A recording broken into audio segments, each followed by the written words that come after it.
How's it going, people? Liberal Hill. Yes, I know I'm late for the Impact review, and Impact's coming around next Friday.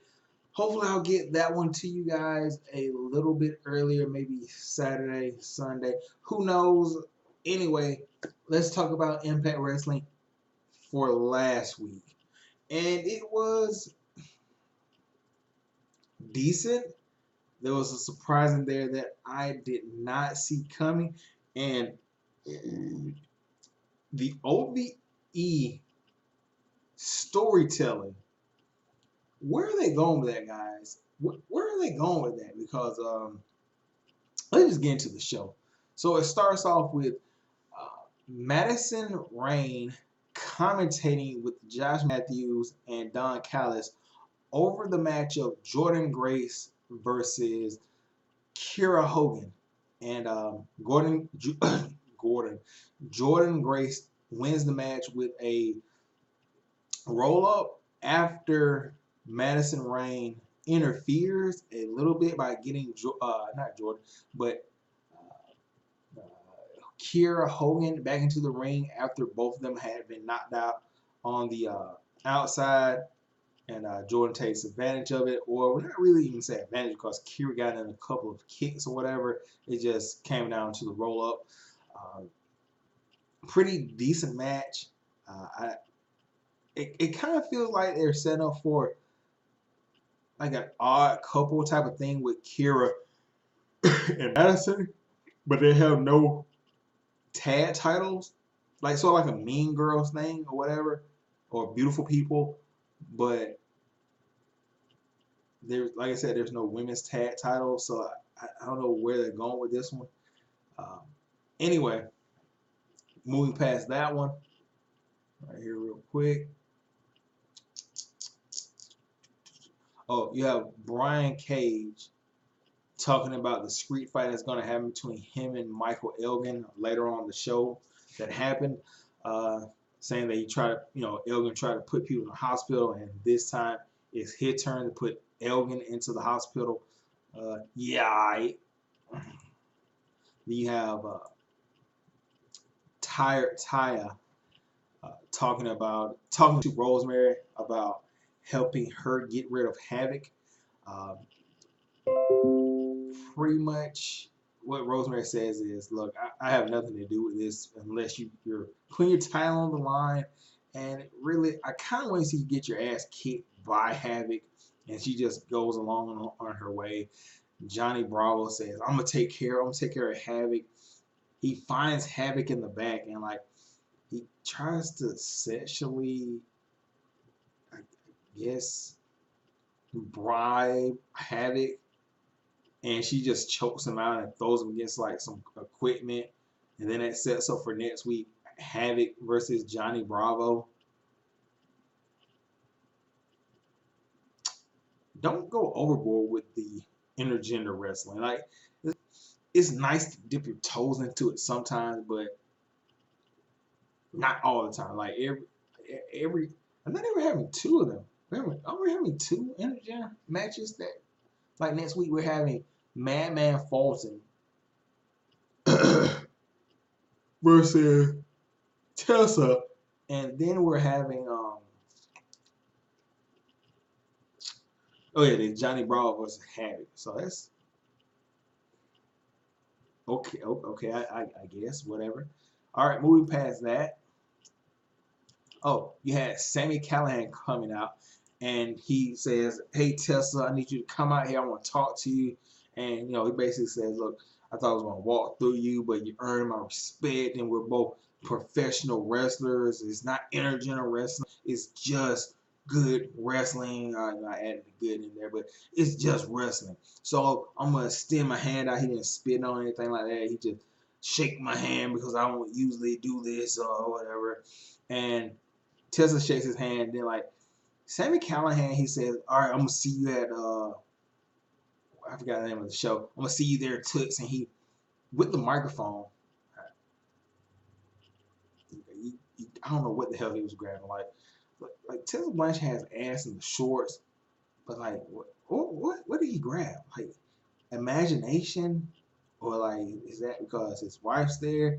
What I mean, that's not even. It wasn't even like a disrespectful butt tap. It was just like, hey, good game, coach. It wasn't like a disrespectful butt slap. But he would have cupped it or just like really like bow made it move on. Anyway, the main point of this is he really didn't grab ass, but you get it. Anyway, Tessa Blanchard attacks him and hits her finisher, the Magnum, or her second finisher. It could still use the bus up DT. Then backstage you have Sami Callihan running up to the rest of OB talking about like, hey, where were you guys? And they were like, you told us not to come out. Hey, whatever. And then he tells Tessa over camera like, I'm gonna have you face Man Fulton, which I already talked about. Um, yeah, the OVE is getting fucking hilarious. Like, you told us not to come out there, and he grabs him like Tessa Blanchard and all that right there, whatever. Then after that, blah blah blah. Okay. Oh, Moose versus some jobber. Moose completely destroys this guy, and then he like says, "This is what you give me, this piece of trash to fight. What do you think was gonna happen?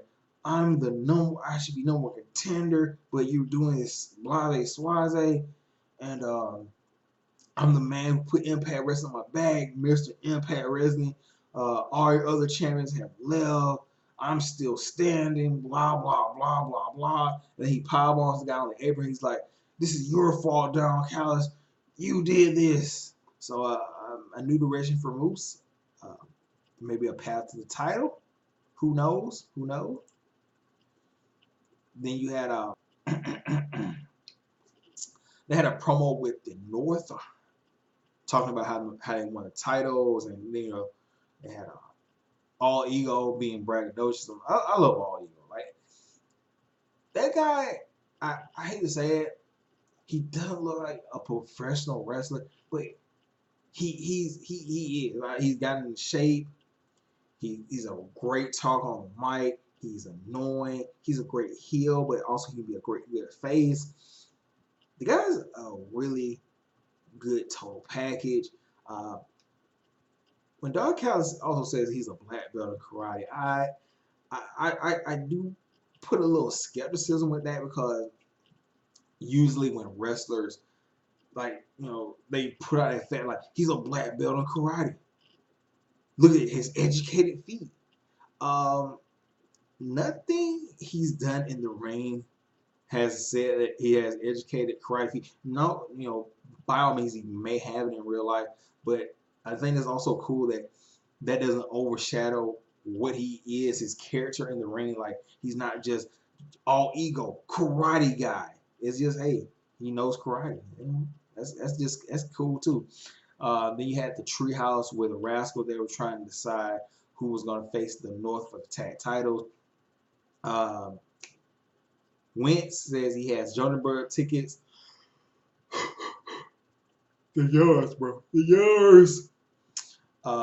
And they were like, "Hey, well, are you taking one of us?" And then it's Gail Kim, who's like, is that friendship? But she's smoking weed. Like, how are they even playing that off? Like, they could have got another knockout, I guess, because Gail Kim's married, and I don't know how you guys roll, but female smoking weed with a dude, you already know what that leads to. I guess it can still be friendly. Anyway, so next week is going to be Dez and Trey versus the North for the tag titles. Also, something that happened. It was like a running thing backstage where Ace Austin was backstage talking to Eddie Edwards' wife, and he was trying to show her magic tricks or whatever. And she walks away, and then like another beautiful girl walks up, and she's like, "Hey, I like magic." He's like, "Go away, you're bothering me. I don't really like your type." She's like, "What's your type?" Single. So they're putting in play also Ace Austin's going after Eddie Edwards' wife, and they have another segment where I can't believe they did this. Like they actually had Eddie, not Eddie, but Ace Austin pull the old dick in a box joke. Like he he's standing there and he's like, Leech, I got a bird in the box, uh, or this box, and like as soon as you reach your hand in, a bird's gonna pop up, whatever. And she's like, nah, that's not gonna happen, blah blah. And all of a sudden you have Adventure, I forgot his name, Stone Rockwell, which I guess he's like a fucking monster, but he's a comedy character. That's why this guy has fucking massive arms, and like I get the gimmick. I do get the gimmick. It's a cool gimmick, but he's a comedy. A guy that looks like fucking this is a comedy jogger. Really? He has big arms like Michael Elman. He's a comedy jogger, jobber. Anyway, so he reaches into the box and he says, "This board is malnourished." He pulled, like, bro, come on, like, you know it's not a bird. Like, you just got your hands on the man's penis and you just like, come on, bro. This is the type of games we're playing. Really? It was funny, especially like Ace Austin's face and everything. Like, look, Ace Austin, he looks a lot like Pete Dunne. He acts sort of like Pete Dunne, wrestling wise, with the hand cut thing and whatever. I'm gonna say this. This is gonna shock some people, shock more people, shock less people. Impact is doing a better job with Ace Austin than Pete Dunne is getting in WWE. I don't care if he's getting shot at the title and Takeover. What the fuck has Pete Dunne done? What the fuck has Pete Dunne done since he's been in WWE? Oh, he was the UK champion and come on, man. Yeah, he had a great match against Walter. But come on, his title reign was irrelevant. Irrelevant. You didn't know. No, nobody watches WWE NXT UK. You know it. Anyway, the main thing of this is I'm looking forward to an Ace Austin Eddie Edwards feud, especially with the new Eddie Edwards, the bloodthirsty, crazy Eddie Edwards. I'm looking forward to that. Don't take my joy away.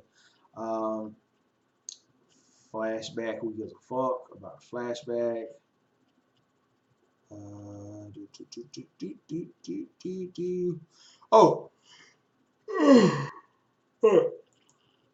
Next you had Willie Mack versus Rob Van Dam. Really great match. Great match. RVD ends up winning with the 5-star frog splash after what? Oh yeah, Willie Mack tries to go for a 6-star frog splash, misses. I think Rob hit him with something. I think he hit him with a kick or something like that. Anyway, it allowed him to go up top for that 5-star frog splash. Yeah, really enjoyed this match. Kind of felt pay-per-view-ish in a way, just because of the big names in RVD, but you know. Oh, and then you had I guess since Santana broke his leg or whatever, Conan's trying to get Ortiz to tag with Draga, I think it was Daga. Anyway, some Mexican wrestler, and I'm not saying that just to say like, oh, this Mexican wrestler is mainly because the guy was Mexican or Latino. This Latino heritage wrestler, because I don't know where the guy's from or whatever. It might be awesome.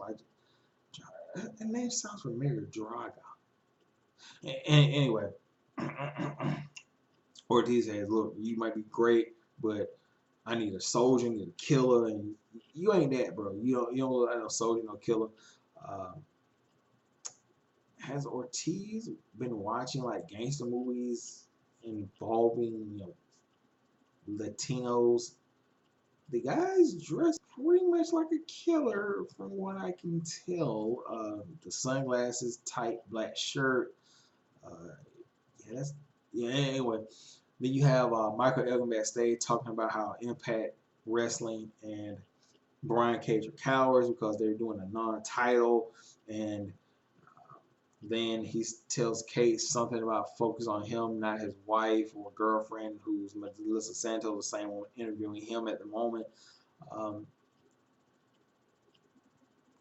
yeah, Michael Elgin. Enough said. Like, really great at being a heel and a douchebag. Then you have who would have saw this coming? Jake Chris defeats Rick Swann for the Impact X Division title with some help from Madman Fulton and his brother.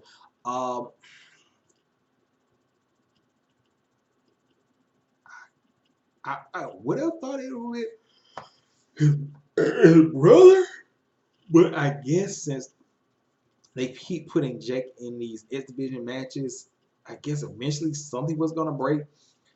Um, yeah, I did like the look on Jake's face. Like, he was legitimately shook. Like, when they said like he won, he was like, "Really? I won this match." I think it's also well deserved. Like, there were a lot of good spots in this match, especially coming from Rick Swann. Rick Swann is just an amazing wrestler. Um, Backstage with when Jake wins and he goes up to Sammy, he's like, "Look, I won the X Division title, blah blah blah," and and Sammy's like, oh, "You really didn't win. All of us won it." He's like, "Okay, yeah, I can deal with that." But then he says, "I won against Swann, but you didn't. What's up with that?" And he says, "Look, I'm no longer the little draw. I'm the golden draw." And it said, "You should have me cracking up." He's like, "That's stupid. The belt's not even gold, dumbass." He licks the belt. He's like, "It's white gold. It holds out." And the rest of the three, they're like, yeah, yeah, yeah. What your problem, Sammy?" And then he grabs Jake. He's like, "Tessa Blanchard." And they all have their funny little quips and everything like that. I don't know where this is going with like LBE. Is this like they were still sticking together, but it shows like all of them have their different personality quips and everything like that, but they all few would like revolve around Sammy, or is it like Sammy's doing something that all three of them don't like, and they're gonna kick him out and bring somebody else in? Um,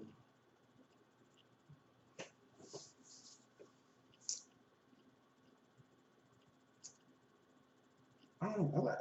Hopefully, it's the first one where they're just letting everybody's personality shine. But I wouldn't be surprised if they try to turn Sammy face. Anyway, uh,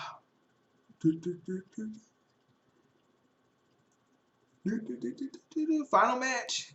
It was supposed to be Michael Elgin versus Cage in a street fight, but Cage got hit early backstage by a chair or whatever by Elgin. Elgin leads into the ring. He's like, "Look, um, this is non-title. I really don't care. The only thing I can do is just beat up Brian Cage because he says he's a machine, but look at him. He's broke down. I'm gonna put you out your misery." He hits him with a concerto, and then he puts Cage's neck through a steel chair, and like he goes for like another like I, I guess you would call it like a guillotine, because he was about to hit another like chair shot over his head while his head was like through the chair. And Maria Santos comes out. And she's like, well, first off, before he did that, security came out. He pretty much demolished security. Like, that was just one guy I just felt bad for. Elgin goes to throw him over the top of the ropes in full force, and the guy doesn't clear it, and he just goes neck first right here into the ropes. Yeah.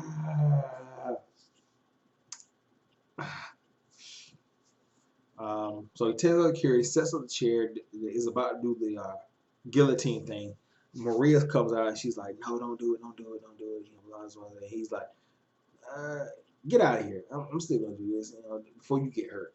A guy comes in all masked up, and he tries to spear Elvin, gets caught, and you know Elvin standing on him like, "I told you. What do you think it was gonna happen? I did him that way. I'm gonna do you like this." And he goes to try to unmask the guy, and then another masked guy comes out, and it's Raven, Rhino, and Rhino hits him with the spear or the gore, gore, gore, gore, and that's how the show ends. I know. I hate to be this negative. I know. Rhino, he's old. What do? They're putting Elgin in the field with Rhino. Rhino's old. Rhino. Who cares about Rhino? Rhino. But a couple months ago, they were like, "Oh man, they're not giving Rhino any TV time. That guy's fucking amazing. He's like a legend." But fuck WWE. You know what I'm saying? Well, they're gonna probably give Rhino some decent TV time, build a character, get some mic time. Oh man, I can't. That's just garbage right there. I can't believe they do this. This nigga too old, man. You need to get some young blood. Maybe they. Main point of the story is Rhino's back. He's gonna have a feud with Michael Elgin. Um, it has potential to be very, very good. Anyway, I'm gonna get out of here. I'll catch you guys later. Peace out.